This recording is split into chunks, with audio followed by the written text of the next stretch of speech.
Howdy, soldiers. I'm not quite sure how I feel about my hair today. I think it might be making me look too cute. I also don't know what the hell is gonna be happening with the lighting situation in this video because it is mid-afternoon, but earlier this morning it hailed and then now suddenly it's sunny.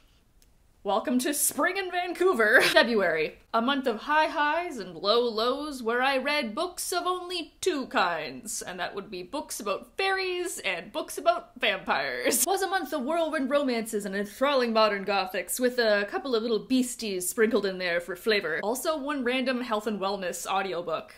Don't quite know how that snuck in there. So if you'd like to know my thoughts and feelings, and oh boy do I have a lot of those, then without further ado, grab a drink, grab a snack, and buckle in as we go over the 9 books I managed to read in the month of February. I started off the month strong with this whimsically monstrous short story collection by the wonderfully macabre Jenna Rose Nethercott, 50 Beasts to Break Your Heart. A collection of dark fairy tales and fractured folklore that go into how love can make monsters of us all, and stories to feed that craving, yearning beast within us. Now because it's a short story collection, I obviously had my favorites. And overall, I enjoyed it. However, that is subjective because this is just, it's so weird. Like, it's so weird. Like, I love Jenna Rose Nethercott's writing. It is incredibly beautiful and so unsettling, but at the same time, I wish that each of these stories was its own novel so that we could spend more time in these little worlds. And an interesting conversation that's kind of brought up over and over again in each of these stories is the idea that a story doesn't have to be anything. Like in the second story, our main character is a writer, and she says that she loves writing stories that have no purpose. And that kind of sums up the whole book. Like a lot of these stories just kind of felt like writing exercises, but that brings up a bigger question of like, what is writing meant to do? Like not all stories have to be linear or give a reader closure, because what is art if not something that gives somebody a feeling? And like, writers can do whatever they want. Like, I could just reach into my chest cavity, pull out my beating, bleeding heart, and offer it to Jenna Rose Nethercott as like, please write me a story. And she could take that and do whatever the hell she wants with it, as is her right. She could take a bite out of it, she could step on it, she could slay me where I stand, and that's like the risk that I'm going to take by opening up a story of hers. It is fully within her jurisdiction. So you may like some of the stories that I feel didn't give me enough. But all that being said, my personal favorites in here are Sundown at the Eternal Staircase, The Autumn Kill, Homebody, and The Plums at the End of the World. So thank you to Vintage Anchor Books for sending me an early copy of this. I'm fully ready to let the rot set in. Another thing sent to me this month that was one of my highest anticipated books to come out this year was The Absinthe Underground by Jamie Paxton, which was sent to me by Peachtree Teen, which is a 19-teen historical fantasy that is Moulin Rouge meets Holly Black.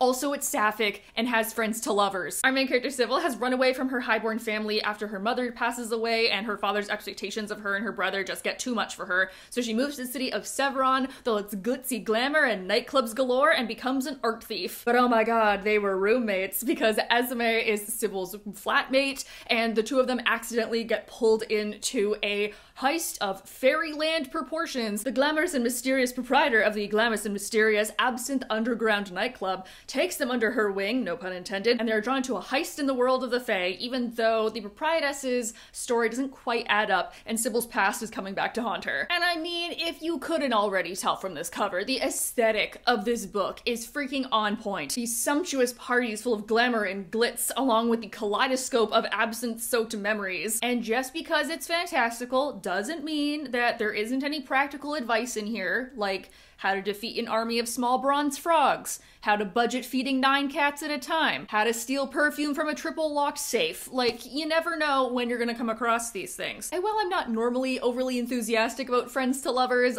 oh my god, Sybil and Esme just like circle each other is just so sweet, and like the tension was so good. I was a little surprised this had a younger YA voice. I think I was expecting a little bit of an older YA because of A, Holly Black, and 2, Absinthe. Like, I don't even like absinthe, and I'm 28. You're telling me teenagers are here downing this stuff? I don't think so. Like, as somebody who has an orange juice commercial face and without makeup could possibly pass for a high schooler, like, I'm used to getting carded everywhere that I go. And when I went to Scotland when I was 24, I never got asked for ID. I would always have it ready and no one would ever take it. And I found out it was because I was ordering gin. Because, to quote a waitress, no one underage is ordering gin. But I think because it was a lower YA, it was a little predictable, like especially some of the plot beats near the end. But it was fun, it was fast, it was full of fairies and folklore, and though I do not condone underage drinking, you know, this was a very sweet and vibrant YA. You know, I wasn't planning on doing all the fairies and then all the vampires, but that's kind of how my stack ended up sitting. So we're just gonna go with that. This next one is yet another one of my most highly anticipated releases of this year. It was a new romance fantasy that is based on Fae and has an all-black cast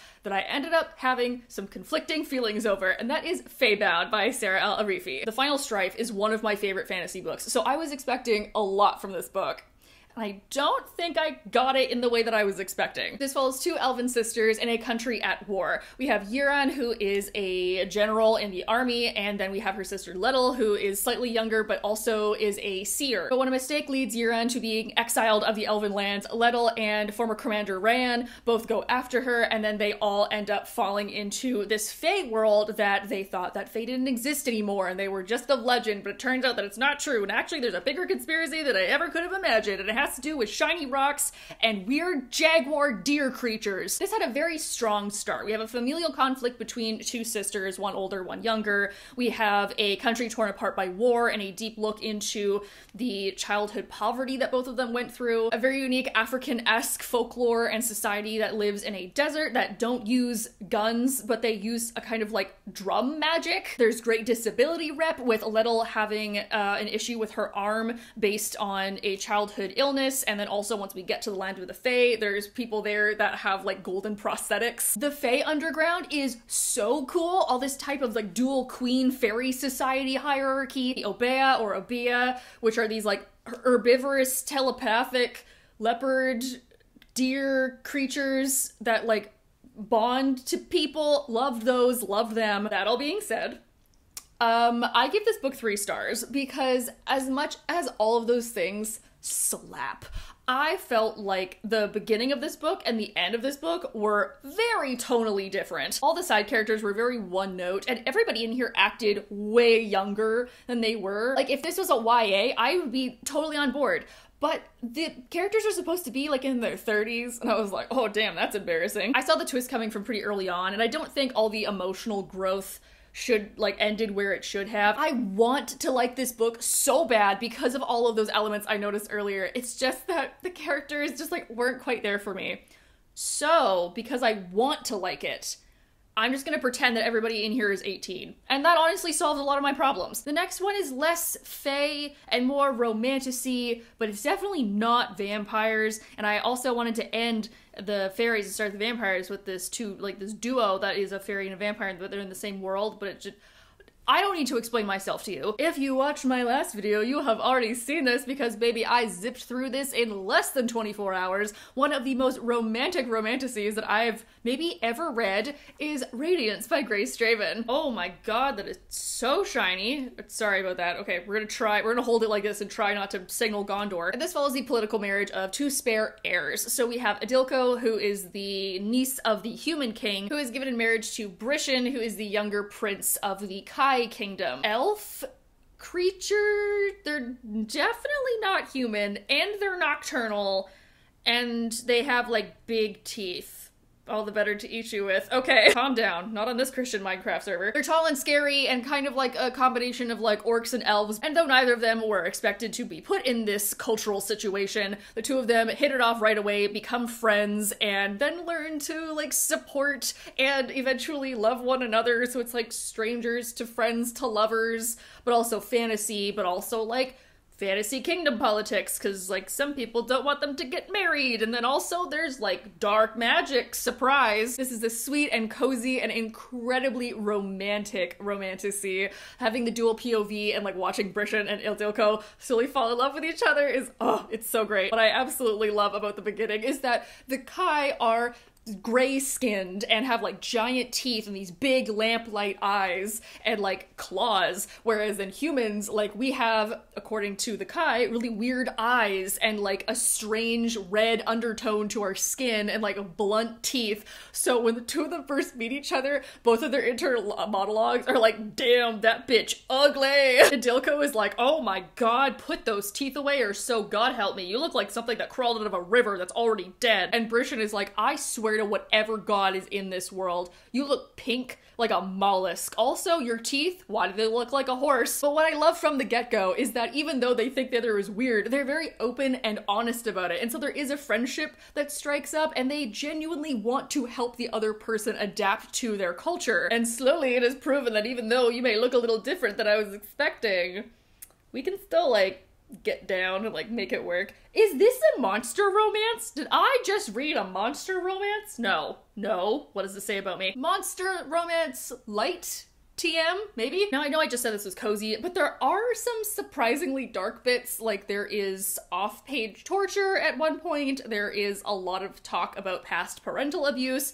Truly the worst mother-in-law you could ever hope for. Like, the am I the asshole mother-in-law Reddit, like, subreddit is trembling in the face of this book. I flew through this. It had some really good cultural exchange moments, some really good fight sequences, some good court politics, and then just a little spice. Oh, god dang it. Okay, I didn't plan this properly. It's fine. It's a skill issue. We'll do a fairy book, and then we'll take a break, and then we'll do vampire books. Okay? Sound good? Ready? Let's go. The last book for Fairy February is actually the one I like the least. In a book haul from last month, I mentioned that I bought the entire Married to Magic series by Elise Kova because, again, I wanted to get more romantasy on my shelves. So this month I continued that reading journey and picked up Dance with the Fae Prince. I've read 3 of the Married to Magic series, and I've liked this one the least.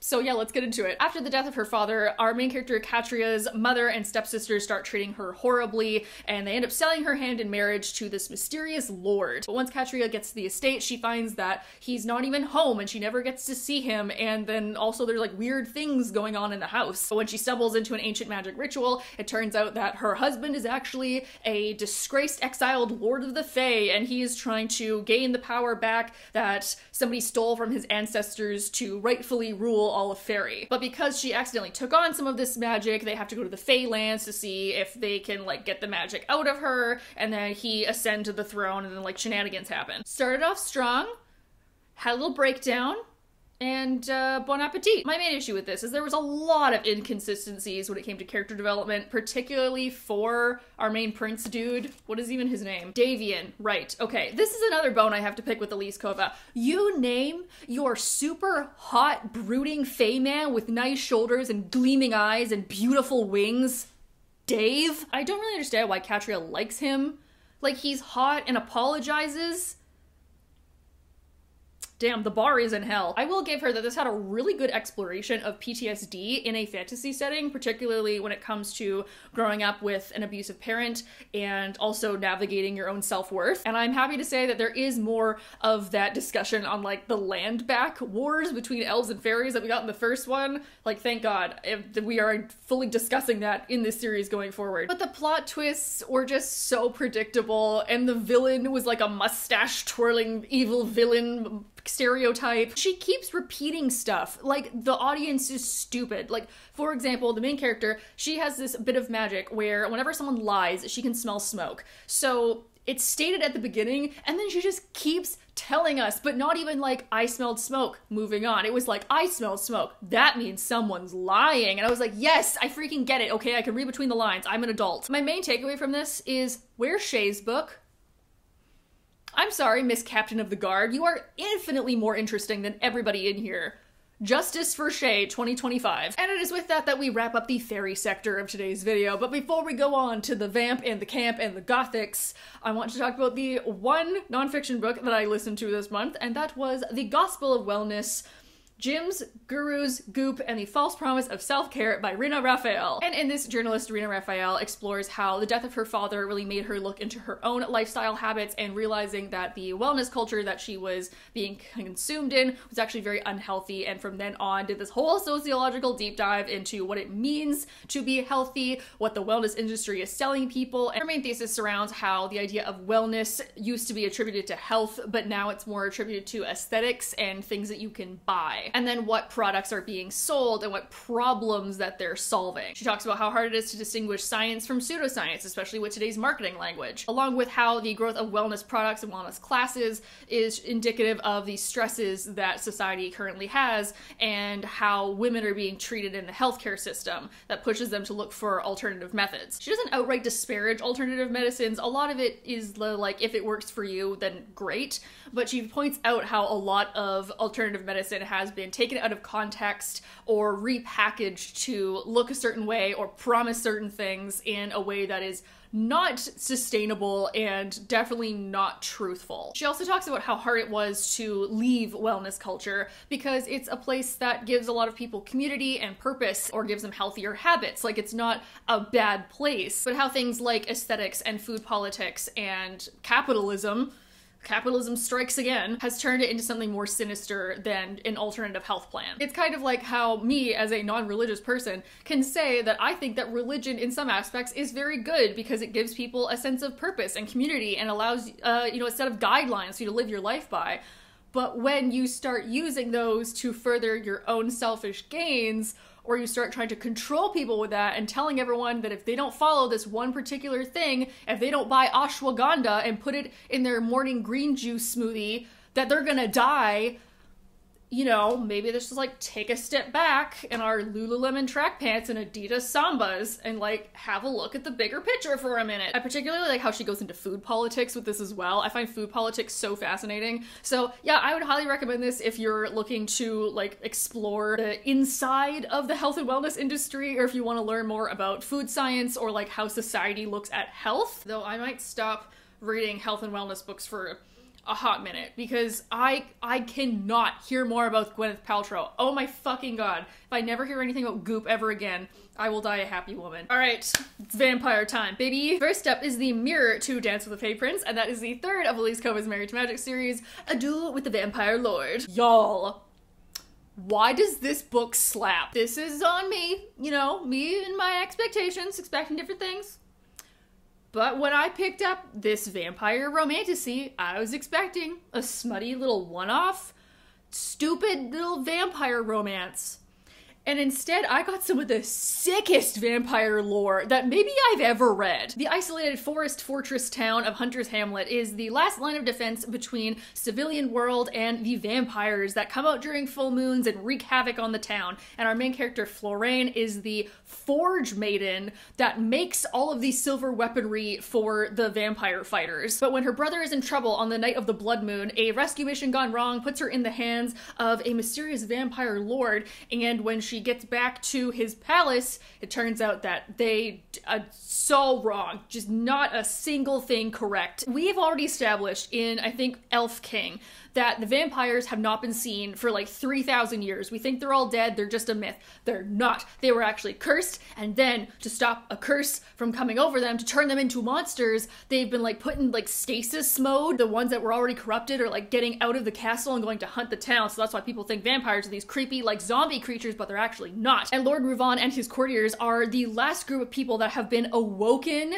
by the last group of people that were slowly succumbing to the curse while trying to figure out a way to break the curse. So they don't know what the hell they're doing, but they know that they need to break this thing, and they think Florane might be a way to help them do it because it may have been put on them by a human. Bloodborne X underworld vibe, and the whole book is about people are a product of their circumstances and looking past biases, and how history isn't always written down correctly, and how they used to just be magic users. They used to be able to use blood to tell the future, But then they got cursed and then they started having weird eyes and fangs and having to use blood to survive. And the romance starts off as true enemies to lovers. Florine hates vampires and she's a forge maiden. She's a blacksmith. So like she has muscles and she's freaking using them. If anything, I feel like they talk about their feelings too much and there was some repetitive scenes. The end was a bit fast though. The world building throughout the rest of the story and the romance and the relationships had been built up at a pretty slow pace, and the ending kind of like wrapped it all up, and I was a little bit like, oh, and we're done, okay? But at the same time, I loved the fantastical twists and the flip of expectations, particularly on like what makes someone a monster. So I have very high expectations for Siren Duke, and that's gonna be the next one. Second last, we have the goriest book on this list, and this is, I'm happy to say, one of my new favorite gothics, and that was House of Hunger by Alexis Henderson. Wanted, blood maid of exceptional taste.